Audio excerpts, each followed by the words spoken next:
Welcome to this journey through one of the most disturbing cases recorded in the history of Tug Fork Valley. Before we begin, I invite you to leave in the comments where you're watching from and the exact time you're listening to this narration. We're interested in knowing to which places and at what times of day or night these documented accounts reach. The winter of 1874 had been particularly harsh in the Tug Fork Valley, that winding river territory nestled deep in the Appalachian Mountains, where West Virginia meets Kentucky. The snow had fallen heavy for weeks, blanketing the rugged terrain that would later become known for its rich coal deposits and historical feuds. But in those days, before the railroads carved their way through the mountains, before the mines hollowed out the earth, the valley was a place of scattered homesteads, small trading posts, and dense, unforgiving wilderness. The region itself was still recovering from the echoes of the Civil War, which had ended less than a decade earlier. The conflict had divided loyalties in the border territories, with neighbor sometimes turning against neighbor based on their sympathies for North or South. In the aftermath, many sought to rebuild lives in remote areas where questions about past allegiances were less likely to be asked. The Tug Fork Valley, with its difficult terrain and sparse population, offered just such a refuge for those seeking to escape their pasts. It was here, along the banks of the meandering Tug Fork River, that the Caldwell brothers, James and Thomas, disappeared without a trace on January 12, 1874. The official report, filed by Sheriff Elijah Hatfield at the McDowell County Courthouse, stated simply, "2 men gone missing after departing Welch Station. No bodies recovered." What followed was a mystery that would haunt the valley for generations. The disappearance might have been forgotten entirely, relegated to a single line in dusty courthouse records, if not for the discovery made by Dr. Raymond Foster in the spring of 1952. While researching local history for his doctoral thesis on Appalachian settlement patterns, Foster uncovered a series of documents, including personal journals, correspondence, and even a partial investigation file that painted a far more disturbing picture of what happened to the Caldwell brothers that winter. These records, found in a sealed box in the basement of the Mingo County Historical Society, would reveal a tale far darker than anyone could have imagined. The box itself was noteworthy, made of solid oak with a complex brass locking mechanism, far more elaborate than would be expected for simple document storage. Inside, carefully wrapped in oilcloth that had preserved them remarkably well, were dozens of papers spanning nearly a decade before and after the brothers' disappearance. How these documents came to be collected and sealed away remains unknown. The box bore no identifying marks save for a small engraving on the inside of the lid. "Let sleeping dogs lie." Dr. Foster's first reaction upon examining the contents was skepticism. As a historian trained in the rigorous methods of academia, he initially suspected the documents might be elaborately crafted forgeries, perhaps created by someone seeking to embellish local legends. He subjected the papers to careful analysis, examining the ink, paper composition, and handwriting against known samples from the period. To his surprise, all evidence pointed to authenticity. The box contained genuine historical artifacts, preserved with unusual care for nearly 8 decades. What follows is the account compiled from these records, oral histories collected from descendants of original settlers, and newspaper clippings from the Welch Gazette and Williamson Daily News. Some details remain unclear, some accounts contradict each other, and the full truth may never be known. But what emerges is a portrait of isolation, paranoia, and the terrible things that men will do when they believe no one is watching. This is the macabre mystery of the Caldwell brothers. James and Thomas Caldwell were not originally from the Tug Fork Valley. According to tax records from 1873, they had arrived from Pennsylvania the previous year, purchasing 80 acres of forested land approximately 12 miles northwest of what would later become the town of Welch. The brothers were an unusual sight in the sparsely populated valley, educated men with fine clothes and careful speech, clearly not farmers or hunters by trade. James the elder at 38 was described in contemporary accounts as tall and lean, with a neatly trimmed beard and piercing blue eyes. Thomas, 5 years younger, was shorter and broader, with a perpetual stoop that suggested years of desk work rather than physical labor. Both spoke with the refined accents of Philadelphia society, completely out of place among the Appalachian dialects of the valley. According to Benjamin Reynolds, who sold them supplies from his general store near present-day Eager, the brothers were always polite but reserved. They'd come in once a month or so, Reynolds wrote in a letter to his sister in Richmond, buying in bulk and paying cash. Not the sort to linger and talk like most folks. The older one, James, he'd sometimes ask questions about the area, who owned what land, whether there'd been any mining in the region. But Thomas hardly spoke at all, just watched everyone like he was memorizing their faces. The purchase of their land was recorded by County Clerk Bartholomew Jenkins, who noted in his personal correspondence that the brothers paid the full amount in gold coins, a rarity in a region where most transactions were conducted through barter or banknotes. They carried the money in matching leather pouches, Jenkins wrote to his brother-in-law in Richmond. Counted it out, neat as you please, like it was nothing to them. Made me wonder what kind of men come to a place like this with that kind of money. This financial independence set the Caldwells apart in a region where most settlers lived on credit through the harsh winters, paying debts with timber or crops when spring arrived. The brothers seemed untouched by the seasonal rhythms of scarcity and abundance that governed most lives in the valley. The brothers had declared their intention to establish a timber operation, harvesting the rich hardwood forests that covered the steep hillsides. They built a substantial cabin of hewn logs on a flat piece of ground overlooking the river and invested in equipment for cutting and transporting lumber. The cabin itself was modest in size but constructed with unusual attention to detail. The logs perfectly fitted, the roof shingled rather than thatched, the windows fitted with actual glass panes brought in at considerable expense from Charleston. Inside, according to later accounts, they had furniture of a quality rarely seen in the region, including a writing desk of polished mahogany and a pair of leather armchairs. Books lined shelves along one wall, volumes on geology, mining, and chemistry, alongside classic literature and philosophy. One visitor, a traveling peddler named Silas Morrison, remarked in his journal that the Caldwell home seems transported from some city parlor to this wilderness, as out of place as silk in a blacksmith's shop.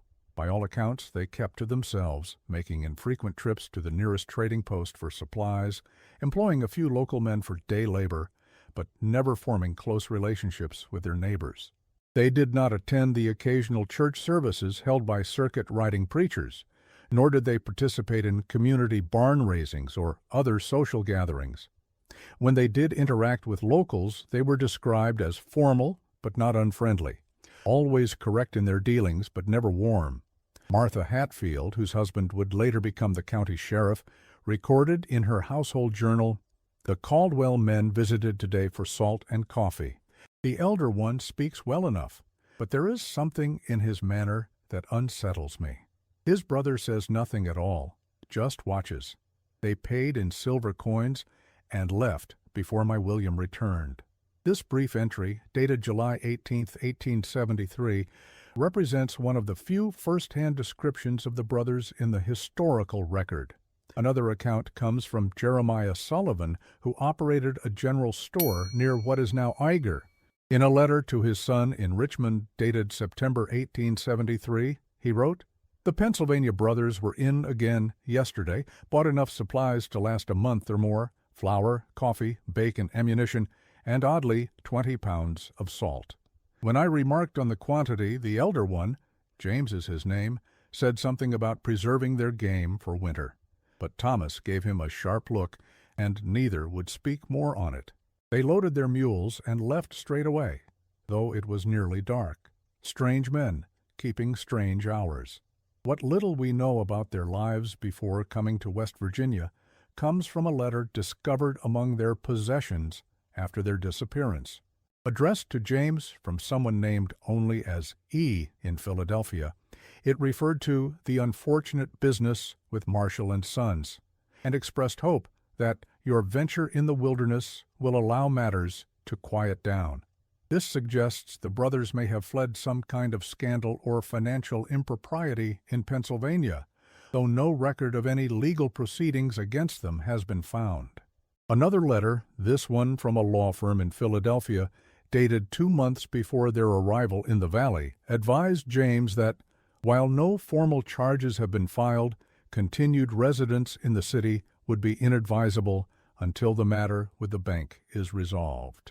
The nature of this matter is never specified, but it points to some form of financial trouble serious enough to warrant their sudden relocation to one of the most remote regions of Appalachia. The Caldwell property was situated in a particularly remote section of the valley. Their nearest neighbor, Abraham Tanner, lived over 3 miles away across difficult terrain. According to an account given by Tanner's son Isaiah years later, nobody much had reason to go up that way. The creek path ended at our place, and beyond was just wilderness all the way to the ridge. Those Caldwell fellows kept to themselves, and folks were happy enough to let them. The property itself was remarkable primarily for its isolation. Nestled in a small valley between 2 steep ridges, it was accessible only by a narrow trail that followed Beaver Creek, a tributary of the Tug Fork River. The cabin stood on a small clearing overlooking the creek, with dense forest on 3 sides and a steep rocky hillside rising behind it. The brothers had chosen, or perhaps been drawn to, a location that offered both natural resources to exploit and almost complete seclusion from the outside world. There were rumors, passed down through generations of valley residents, that the Native Americans who had once inhabited the region avoided this particular area. According to these stories collected by folklorist Samuel Cotterill in the 1930s, the local Cherokee had considered the narrow valley to be a shadow place, where the boundary between worlds was thin. While such tales might be dismissed as mere superstition, it is worth noting that archaeological surveys conducted in the 1970s found evidence of extensive prehistoric habitation throughout the Tug Fork region, but none within several miles of the Caldwell property. For nearly a year, the brothers operated their timber business without incident. They hired local men to fell trees and help transport logs to the river, where they were formed into rafts to be floated downstream. While never becoming truly integrated into the community, they established themselves as fair employers who paid on time, a rarity in a region where most business was conducted through barter and credit. According to the ledger found among their possessions, by December 1873, the operation was showing a modest profit. They had harvested nearly 200 acres of prime hardwood and successfully transported most of it to buyers downstream. The business appeared to be exactly what they had claimed, a legitimate timber operation, taking advantage of the region's abundant natural resources. There was nothing in their business affairs to suggest anything unusual, and yet something was happening at the Caldwell property that would only come to light after they vanished. The first hints appear in their own records, specifically in the detailed journal that James Caldwell kept of their daily activities. The entries for March through September 1873 focus almost exclusively on timber operations, notes about which sections of forest to clear next, calculations of expected yields, records of payments to workers. But beginning in early October, a new element enters the narrative. T found something interesting in the creek bed today, reads an entry from October 7th. Shiny black stones with flecks that catch the light. He's quite excited about it, though I reminded him we came here for the timber. Subsequent entries track what appears to have been a growing obsession, particularly on the part of Thomas. T. Spent the entire day at the creek, returning with a pouch full of his stones, James wrote on October 12th. He's convinced they contain gold. I told him it's most likely just mica or pyrite, but he won't hear of it, says he has a way to test them. By late October, James himself seems to have become convinced. T was right, reads an entry from October 27th. The test showed traces of gold, not much, but definitely present. We've agreed to keep this to ourselves for now. The timber business provides good cover while we investigate further. Later entries describe the brothers' increasingly secretive activities, digging test pits along the creek, collecting samples from the ridge behind their cabin, and most significantly, beginning to excavate beneath the cabin floor itself. The strongest readings come from directly under the house, James wrote in mid-November. T says we were guided to this exact spot, that it can't be coincidence. I'm not one for superstition, but I must admit the convenience is remarkable. The first sign that something was amiss came in early December 1873. Abraham Tanner reported hearing strange sounds coming from the direction of the Caldwell property late at night, like metal striking metal over and over.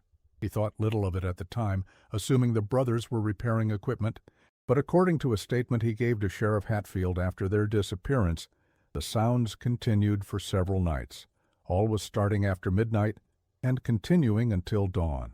Several other residents in the area reported unusual activity in the weeks leading up to the disappearance, lights visible on the ridge above the Caldwell cabin at odd hours, and the brothers purchasing unusual quantities of supplies, including kerosene, salt, and heavy canvas.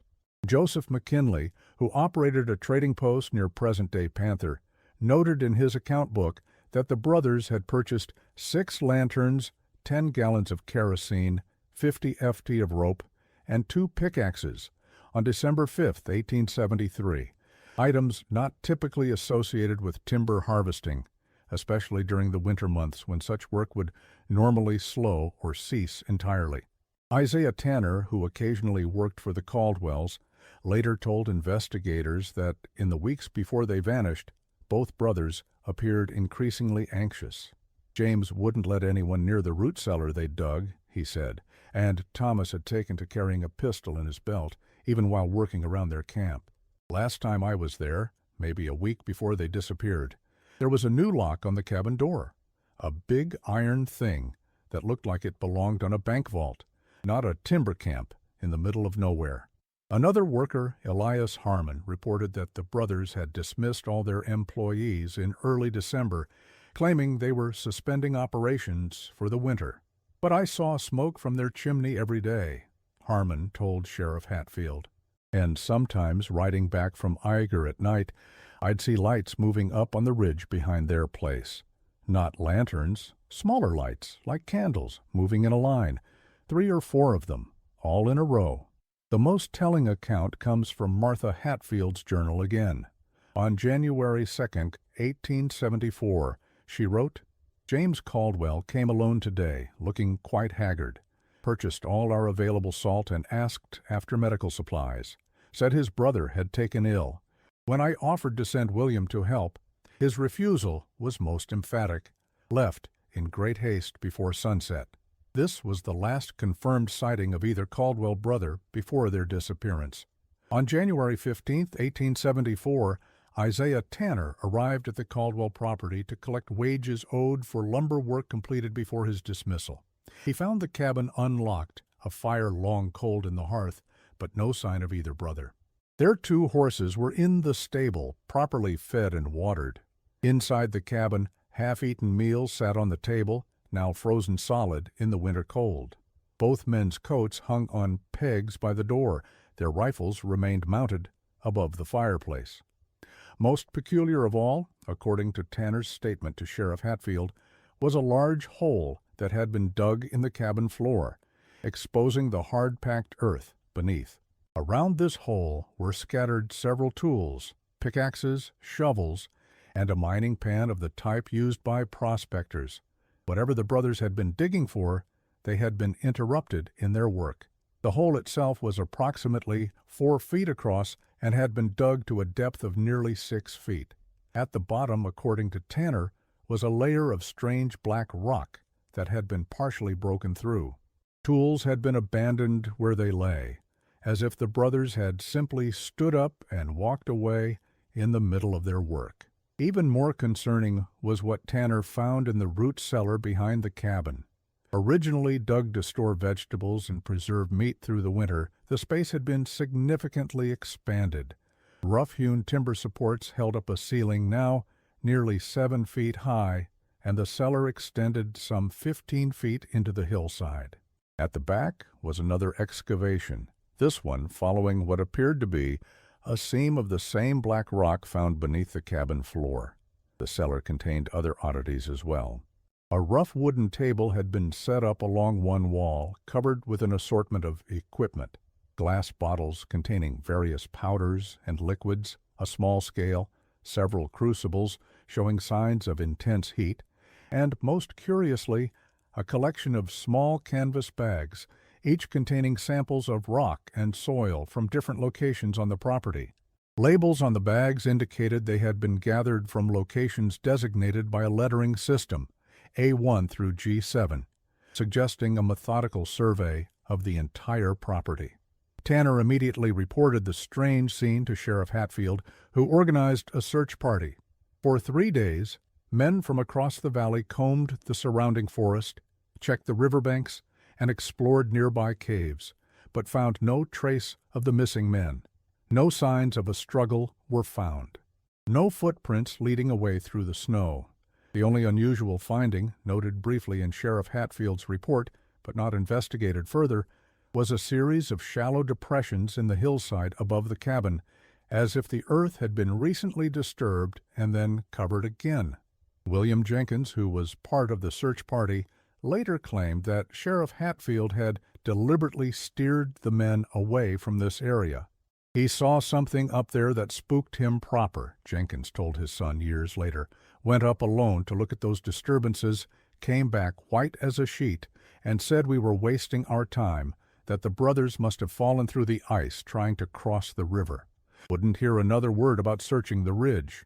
The official conclusion, as recorded in Sheriff Hatfield's report, was that the brothers had likely attempted to cross the partially frozen river and fallen through the ice. Their bodies, he surmised, had been carried downstream by the current. With no evidence of foul play and no bodies to examine, the investigation was closed by the end of January. A curious footnote to the initial investigation appears in a letter written by Dr. Samuel Harrison, the county physician who accompanied the search party. In correspondence with a colleague in Charleston, dated February 3, 1874, he mentioned examining some of the materials found in the Caldwell cabin's cellar laboratory. Most curious was a substance they appear to have been extracting from the local stone, he wrote. A black crystalline material with unusual properties. When I applied heat to a small sample, it produced a flame of remarkable intensity and duration. I've preserved a specimen for further study, as I've never encountered anything quite like it in my readings on mineralogy. No record exists of what became of this specimen, and Dr. Harrison never published any findings about it. His letter represents the only scientific observation of whatever substance the Caldwell brothers believed they had discovered. The Caldwell property, having no clear air, eventually reverted to the county. The timber equipment was auctioned off, and the cabin was abandoned. By spring, the mystery of the vanished brothers was already fading from local memory, overshadowed by the daily struggles of frontier life. But the story doesn't end there. 27 years passed. The Tug Fork Valley was transformed by the arrival of the Norfolk and Western Railway in the 1890s, opening the region to industrial coal mining. The remote areas once considered wilderness were now dotted with mining camps and company towns. The landscape itself was changing, mountains carved away to reach the black veins beneath, forests cleared for timber and development. The isolation that had once defined the Caldwell property was gone.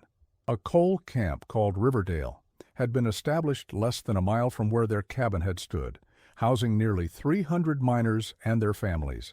The cabin itself had long since collapsed, its timbers salvaged by locals for other buildings. Nothing remained to mark the site except a clearing, now overgrown with brambles and young trees. In the summer of 1901, a surveying team from the Carter Coal Company was mapping potential mine sites near the old Caldwell property when they made a disturbing discovery. Hidden beneath a rock overhang on the steep hillside above where the cabin had stood, they found human remains, not one set, but 7. According to the report filed by McDowell County Coroner William Chambers, the remains had been there for not less than 20 years.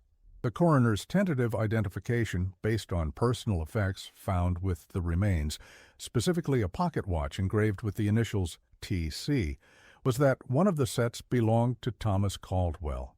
The identity of the other individuals remains unknown to this day, though the coroner's report notes that they were all adult males, ranging in age from approximately 20 to 50 years.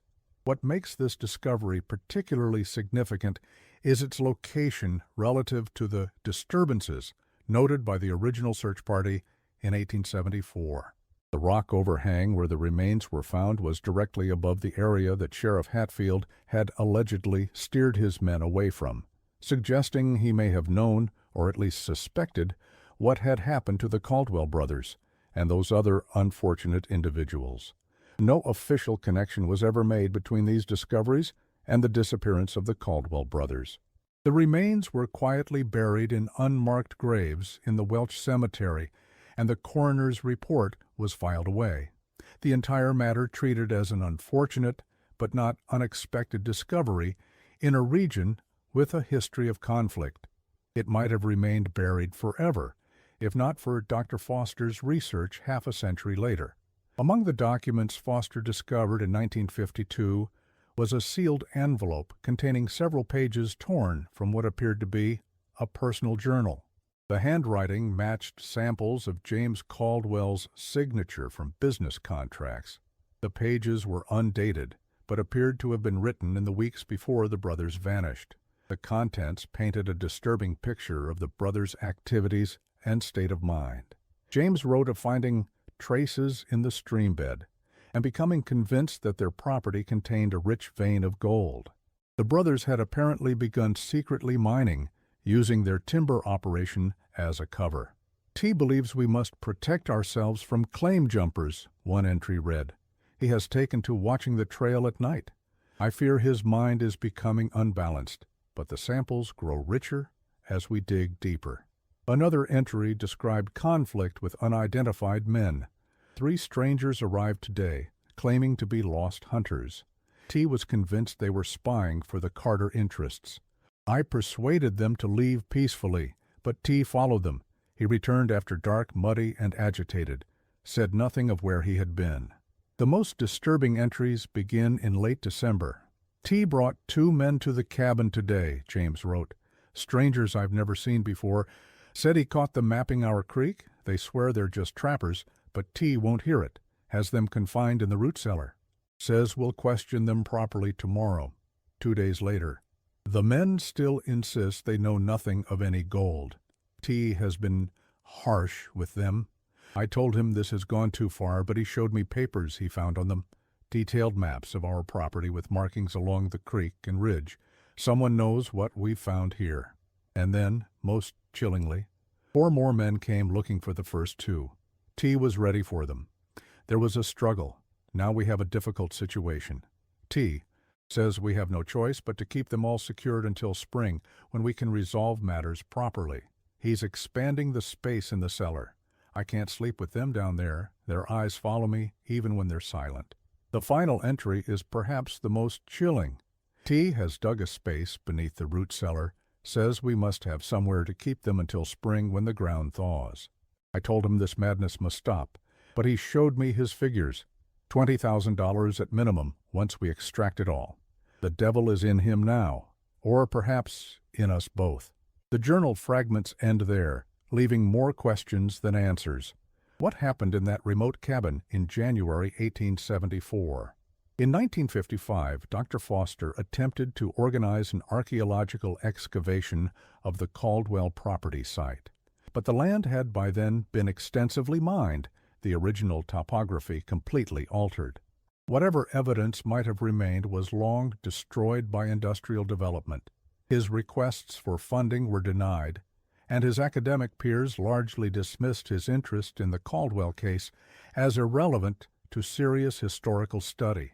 Foster, however, remained obsessed with the mystery. His research notes, donated to the West Virginia State Archives after his death in 1960, reveal that he spent the last years of his life tracking down and interviewing elderly residents of the Tug Fork Valley who might have had connections to the case.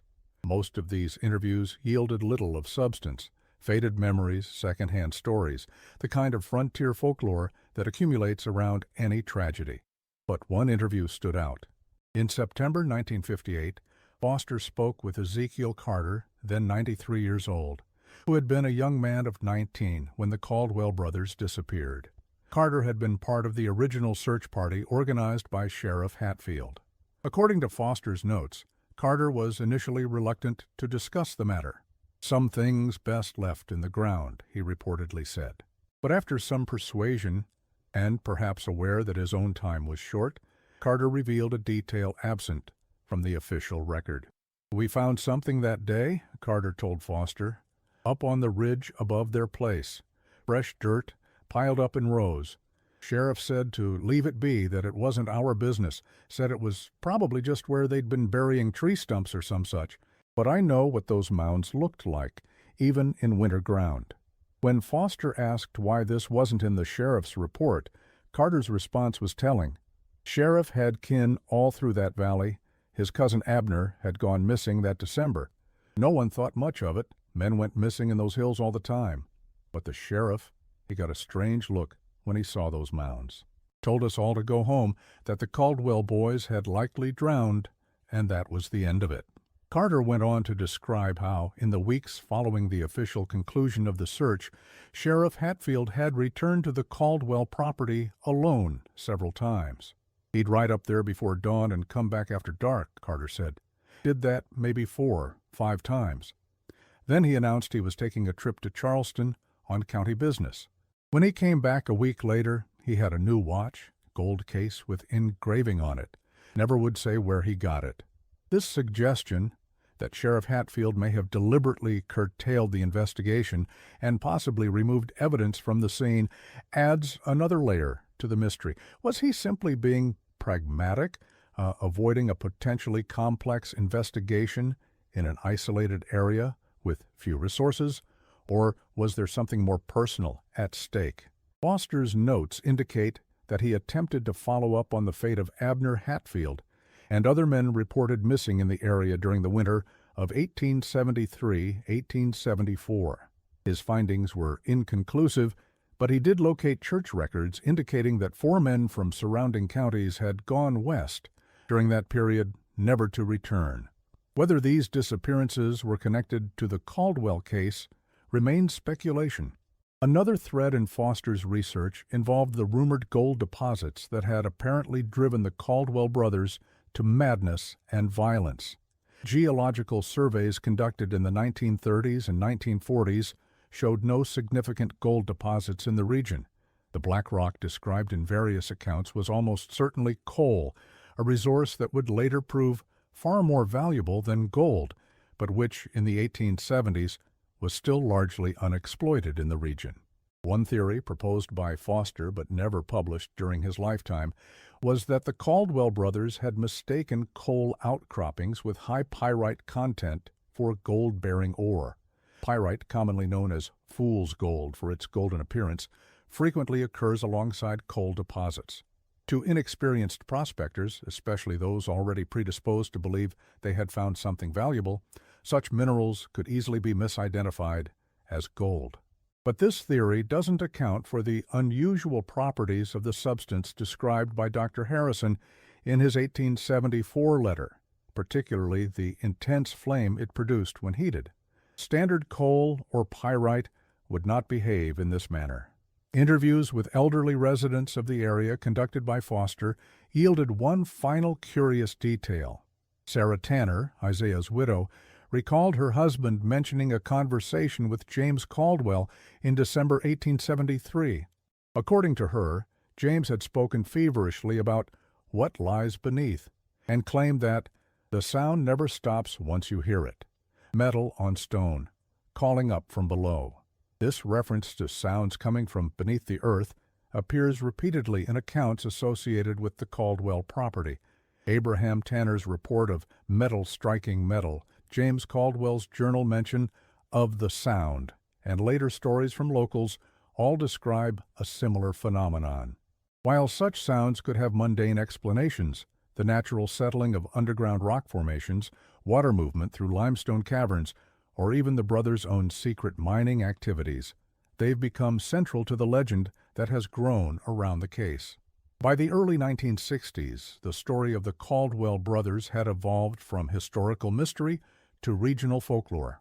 Parents in McDowell and Mingo counties would warn misbehaving children that the Caldwell brothers would get them if they wandered too far into the woods. Campers and hunters reported strange experiences near the former Caldwell property, unexplained lights, sudden drops in temperature, and the ever-present sound of digging coming from nowhere and everywhere at once. Local author Henrietta Morrissey captured many of these stories in her 1965 collection, Whispers from the Hollows, including the account of a timber surveyor named Franklin Reed, who spent a night near the old Caldwell property in 1952. According to Reed, he woke shortly after midnight to find his campsite illuminated by a cold light, like moonlight but coming from the ground itself. This was followed by what he described as the sound of digging, clear as day, though there wasn't another soul for miles. Reed claimed that when he investigated, he found freshly turned earth that steamed in the cold air, as if it had been dug up only moments before, but no sign of who or what had done the digging. The Tug Fork Valley has changed dramatically since those days. The once remote wilderness is now crisscrossed with roads, the hills scarred by mining. The site where the Caldwell cabin stood is now part of an abandoned mine complex, the exact location lost to time and industrial development. But locals still tell stories of strange sounds that sometimes echo through certain hollows on cold winter nights.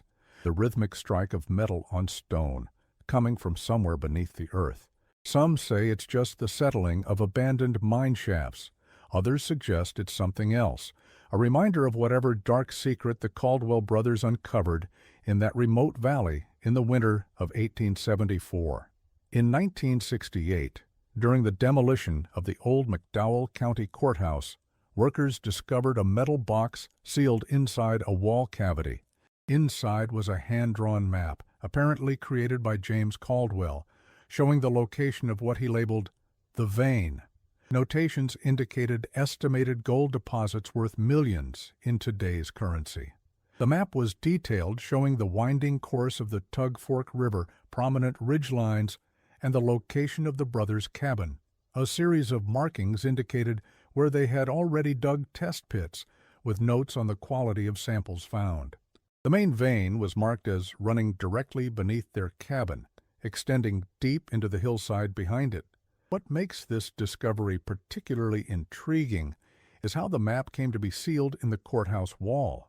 According to county records, the section of the building where it was found had been constructed in 1876, 2 years after the brothers' disappearance.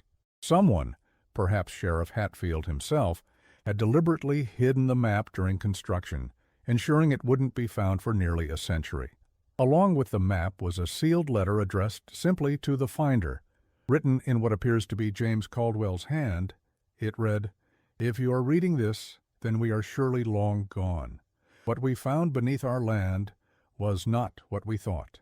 We believed it gold, but now I fear it is something else entirely. The natives avoided this valley for reasons we should have heeded.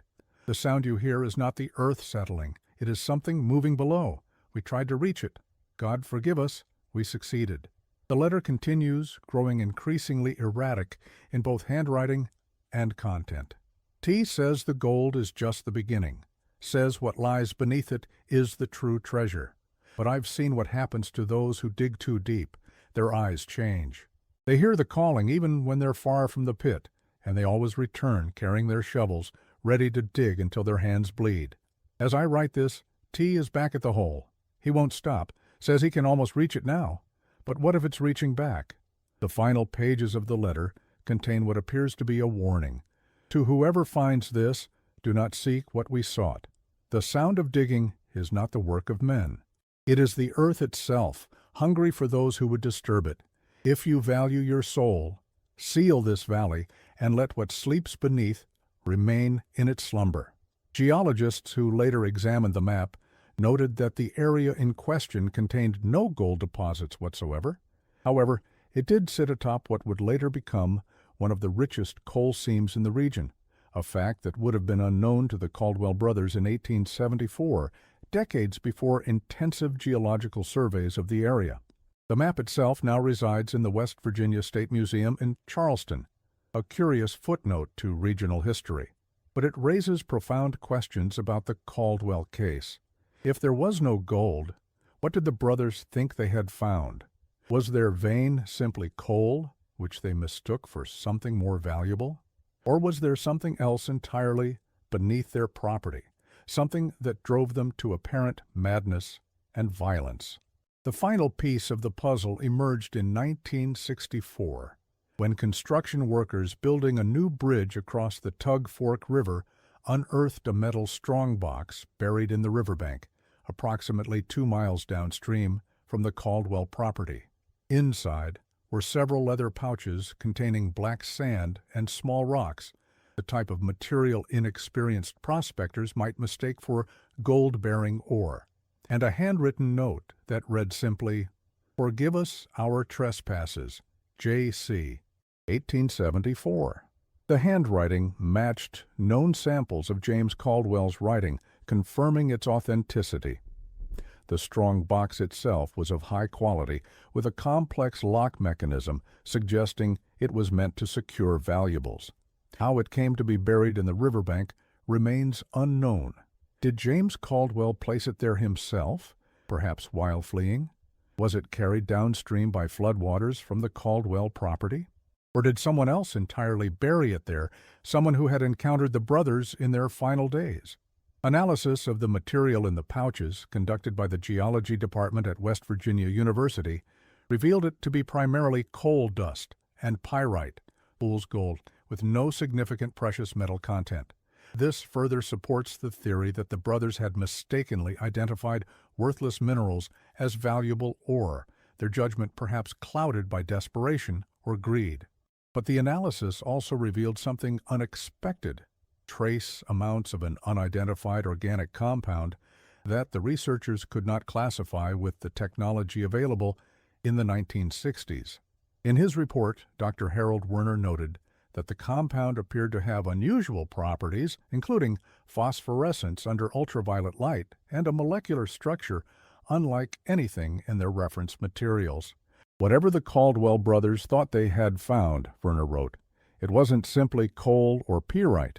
There was something unusual in these samples, something that might well have appeared valuable to men with limited scientific knowledge. Whether it has any actual value is a question that would require further research.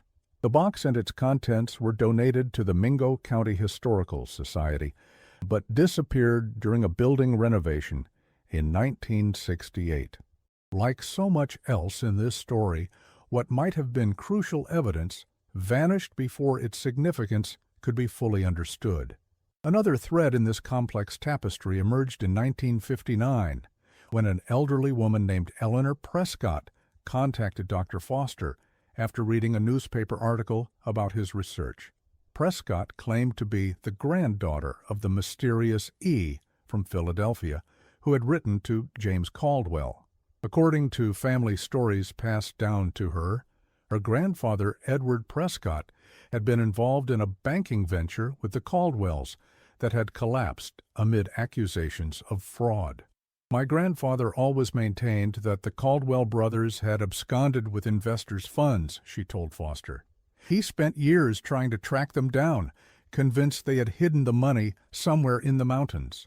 One letter, dated March 1874, reported that the brothers had established themselves as timber merchants, but were suspected of engaging in some other enterprise as well.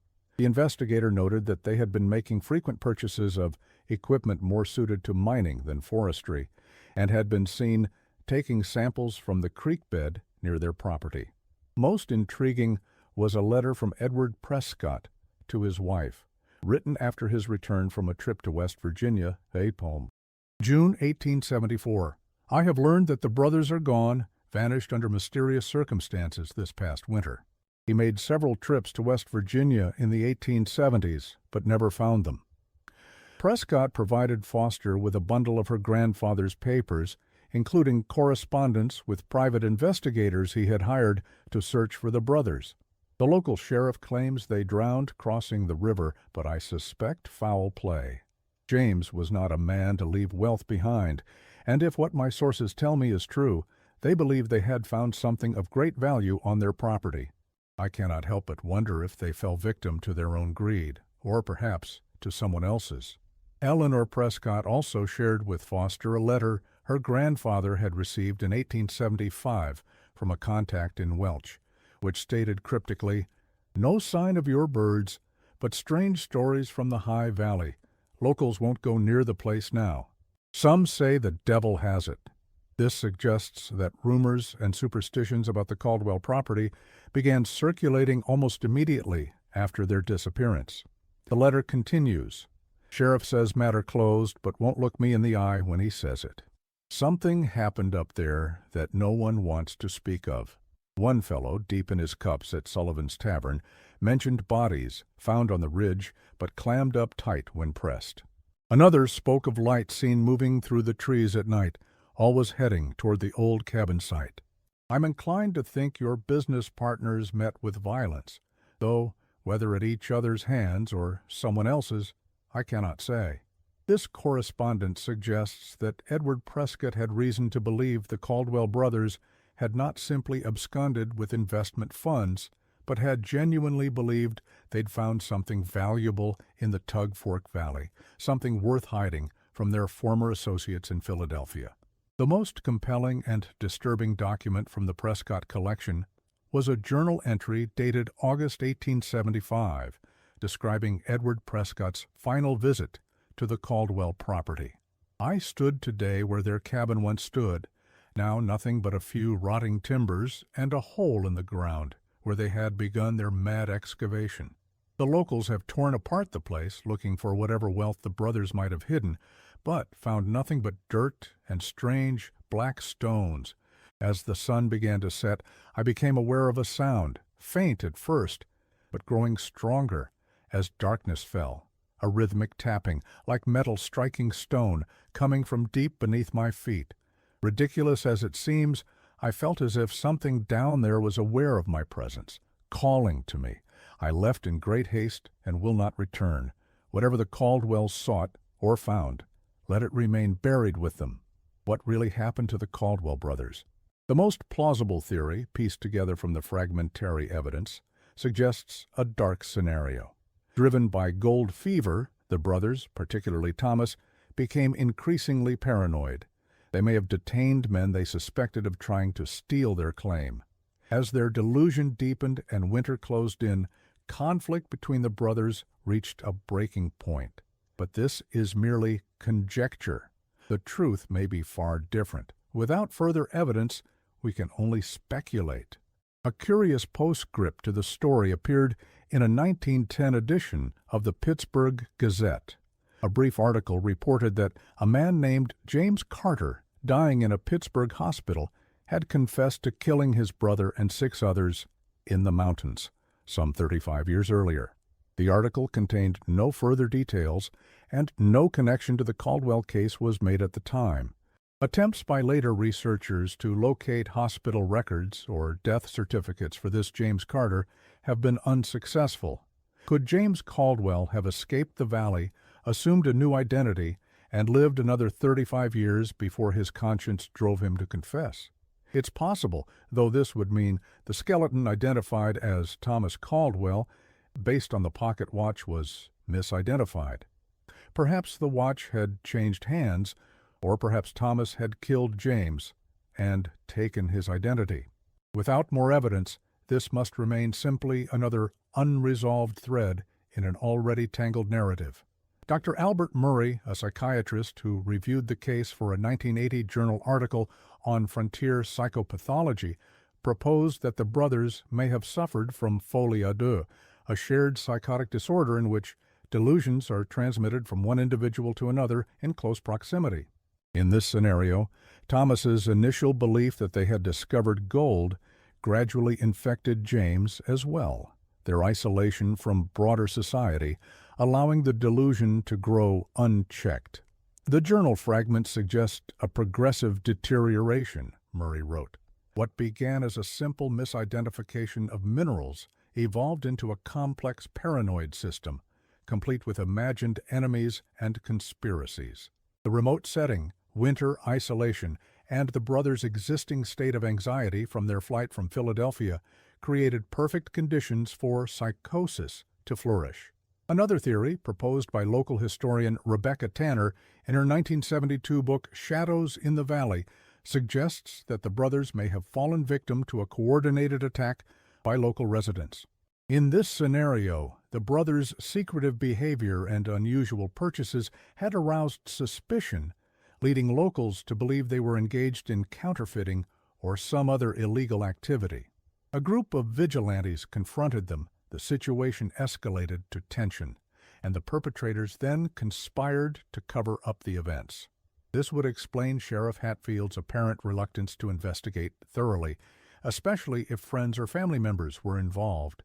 It might also explain the presence of multiple sets of remains on the hillside, not victims of the Caldwell brothers, but rather Confederates in a confrontation that turned tragic.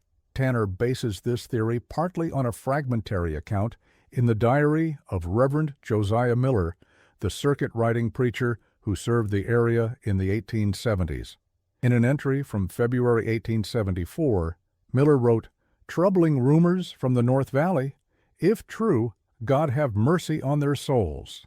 Some sins cannot be washed away, not even by the winter snow." While vague, this suggests knowledge of something beyond simple disappearance or accident.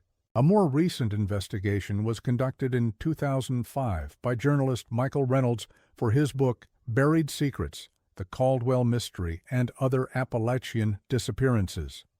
Reynolds gained access to previously sealed court records in Philadelphia, which revealed that James Caldwell had indeed been under investigation for financial improprieties before leaving the city.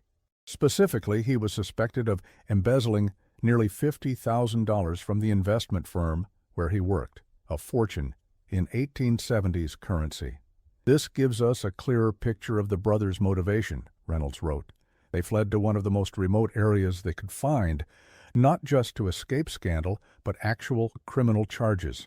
They arrived with significant financial resources, enough to purchase land and equipment outright. But was this embezzled money?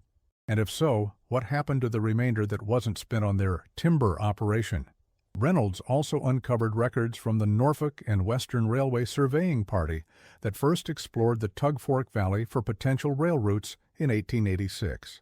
A notation in their logbook mentions the old Caldwell place and includes a curious detail. Local guide refused to approach cabin site. Claims ground is cursed. Surveyor Johnston reports unusual rock formations in stream bed, black stone with unusual luster, unlike typical coal deposits of region. This suggests that the brothers may indeed have found something unusual on their property, perhaps not gold, but some other mineral or geological formation that appeared valuable to their untrained eyes. The question remains, what was it, and was it worth committing terrible acts for? In 2011, a team from West Virginia University's Department of Geology conducted a survey of the area where the Caldwell property was believed to have been located. Using ground-penetrating radar and other modern techniques, they hoped to identify any remaining structural foundations or anomalies that might shed light on the brothers' activities. What they found was unexpected. Beneath layers of mine tailings and fill material, they detected what appeared to be a network of narrow tunnels extending from approximately where the cabin would have stood. These tunnels, now collapsed and filled with debris, reached nearly 60 feet into the hillside, far more extensive than would be expected for a simple root cellar or storage space. More intriguing was evidence of what geologist Dr. Marion Collins called thermal alteration of the surrounding rock, suggesting that fires had burned within these tunnels at extremely high temperatures. Whatever they were doing down there, it wasn't conventional mining, Collins noted in her report.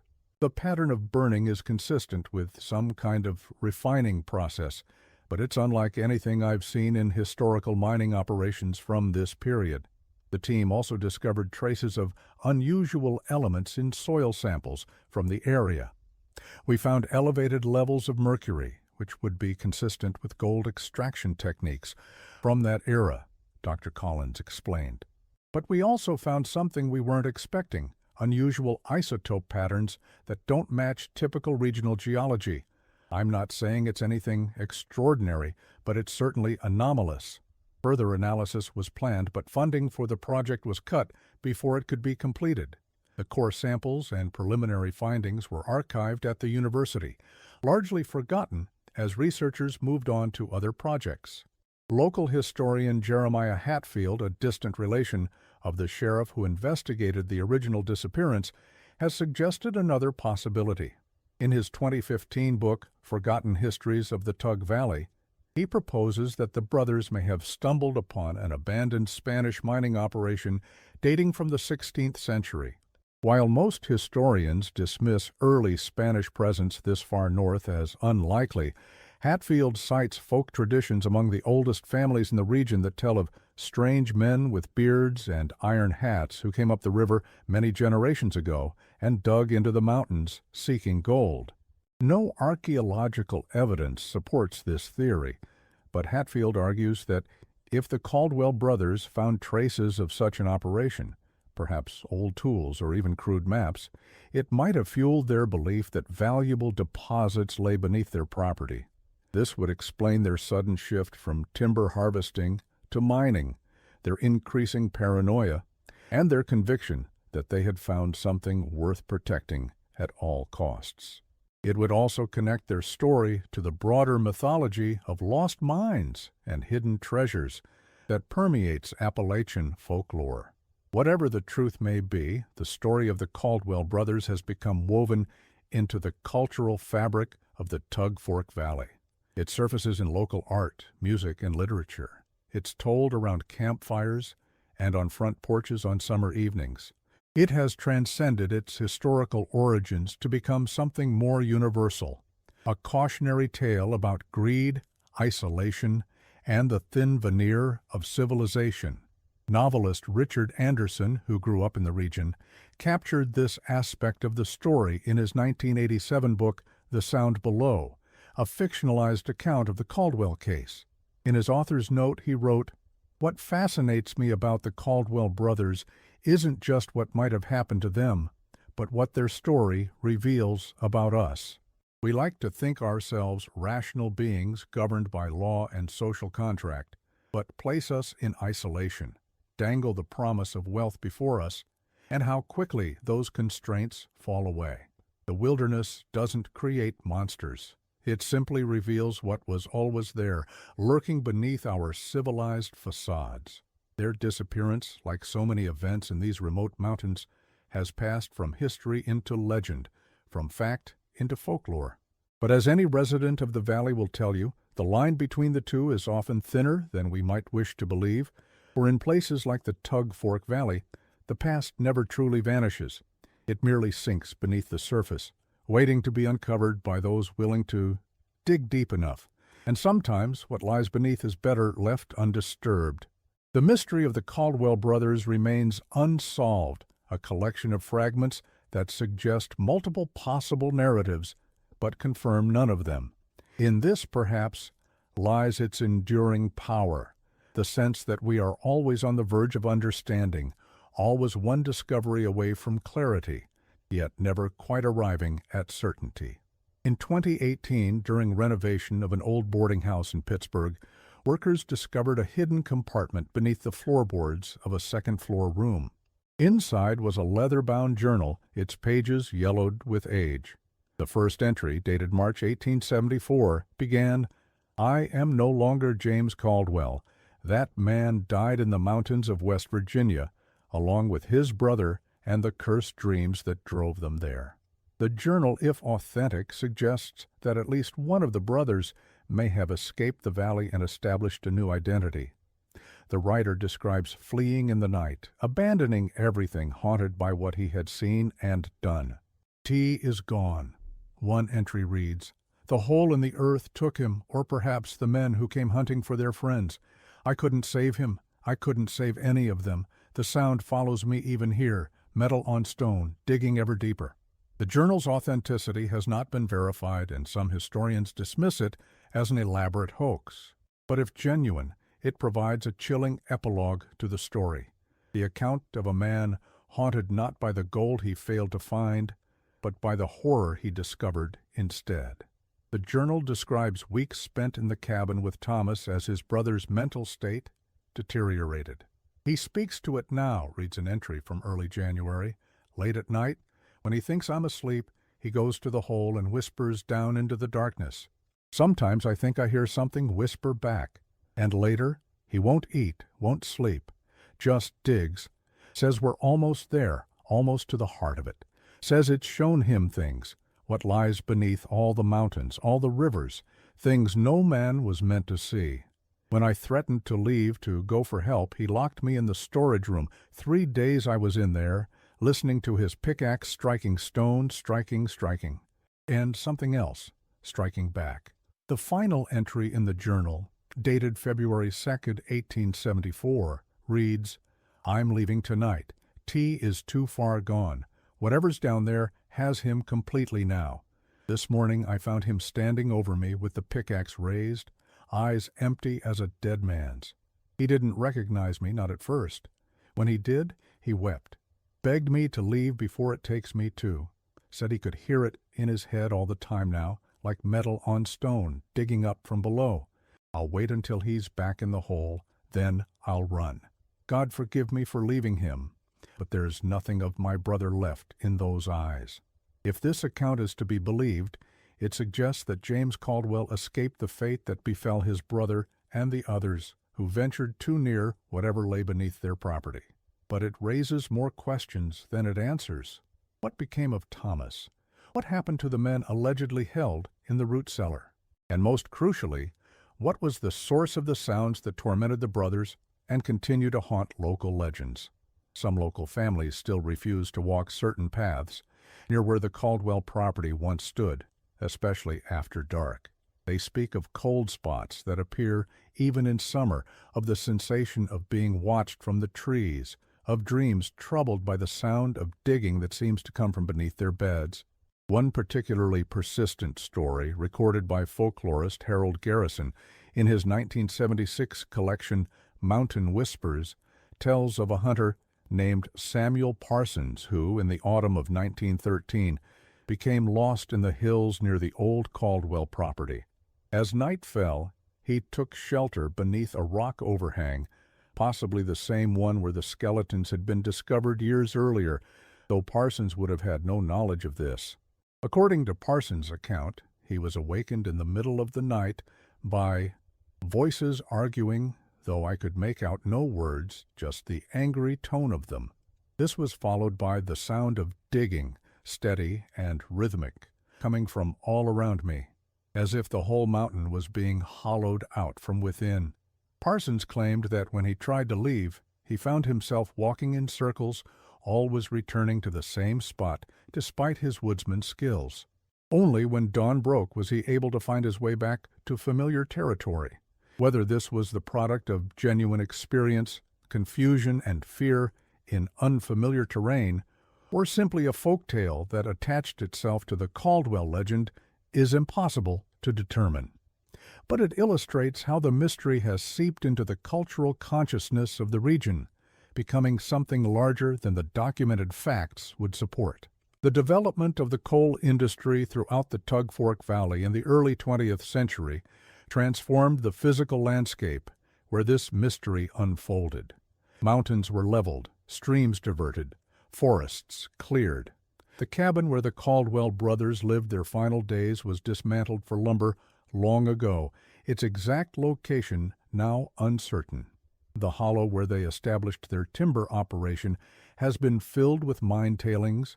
The ridge where those mysterious remains were found has been partially collapsed through mining subsidence. In a sense, the land itself has conspired to keep its secrets. Whatever physical evidence might have remained has been scattered, buried, or destroyed by a century of industrial development. All that remains are fragments, documents, testimonies, artifacts that provide glimpses but never the complete picture. The last known person to visit the approximate site of the Caldwell cabin was historian Margaret Webb in 1963. In her field notes, she recorded an experience that she never included in her published work on the region's history. As the sun began to set, I became aware of a rhythmic sound, like metal striking stone, seeming to come from the ground beneath my feet. Though I know it to be impossible, it followed me as I made my way back to the road, growing fainter with distance, but never quite disappearing. Even now, weeks later, in the silence before dawn, I sometimes think I can still hear it. Webb was a respected academic, not given to flights of fancy or supernatural beliefs. Her reluctance to include this experience in her published work suggests she herself doubted its validity or feared for her professional reputation. Yet she felt compelled to record it in her private notes, perhaps understanding that in the story of the Caldwell brothers, the line between documented fact and subjective experience had always been blurred. In a tragic footnote to the story, Webb herself disappeared in 1967 while conducting research in the mountains of eastern Kentucky. Her car was found abandoned on a Forest Service road, her research materials neatly organized inside. But no trace of Webb herself was ever found, despite an extensive search. While there is no evidence connecting her disappearance to her research on the Caldwell case, it adds yet another layer of mystery to an already enigmatic tale. The Tug Fork Valley continues to change. The coal mines that once dominated the economy have largely closed. The communities that grew around them struggle to reinvent themselves. But beneath the surface, the land remembers its secrets. And somewhere, perhaps, the Caldwell brothers are still there. In the whisper of wind through abandoned mining structures, in the gurgle of the Tug Fork as it winds its ancient path, in the persistent local legends of men driven mad by what they found beneath the earth. Dr. Foster, in the final pages of his unpublished manuscript on the case, wrote, "Perhaps the true value of the Caldwell mystery lies not in its solution, but in what it reveals about human nature in isolation, removed from the constraints of society, confronted with the vast indifference of the wilderness. What becomes of men? Do they discover their true selves, or do they invent new ones?" The Caldwell brothers came to the Tug Fork Valley seeking something: escape, opportunity, redemption. What they found instead was the darkest reflection of their own ambitions. This philosophical approach to the mystery may be the most honest one. In the absence of definitive evidence, perhaps we should view the Caldwell case not as a puzzle to be solved, but as a mirror reflecting our own understanding of human nature and its capacity for both self-destruction and self-mythologizing. For the residents of the Tug Fork Valley, the story serves another purpose, a reminder that some boundaries should not be crossed, some depths should not be plumbed. In a landscape transformed by those who dug deep into the earth seeking wealth, the cautionary tale of men who dug too far carries a particular resonance. And so the story continues to echo through the hollows and ridges of the Tug Fork Valley, carried by the wind, whispered by the river, remembered in the rhythmic sound of metal striking stone that some still claim to hear on cold winter nights when the moon is dark and the past feels closer than it should. A sound that seems to say, some secrets never leave the valley, some mysteries are never meant to be solved, some disappearances remain permanent. For James and Thomas Caldwell, whatever dreams or demons drove them to that remote wilderness in 1872, whatever fate befell them in the winter of 1874, one thing is certain: they have achieved a kind of immortality in the persistent retelling of their story, in the ongoing search for answers that may never come, in the shadow they still cast across the history of the Tug Fork Valley. The sound continues. The mystery endures. And somewhere in the shadows of history, the Caldwell brothers remain, vanished without a trace, yet never truly gone.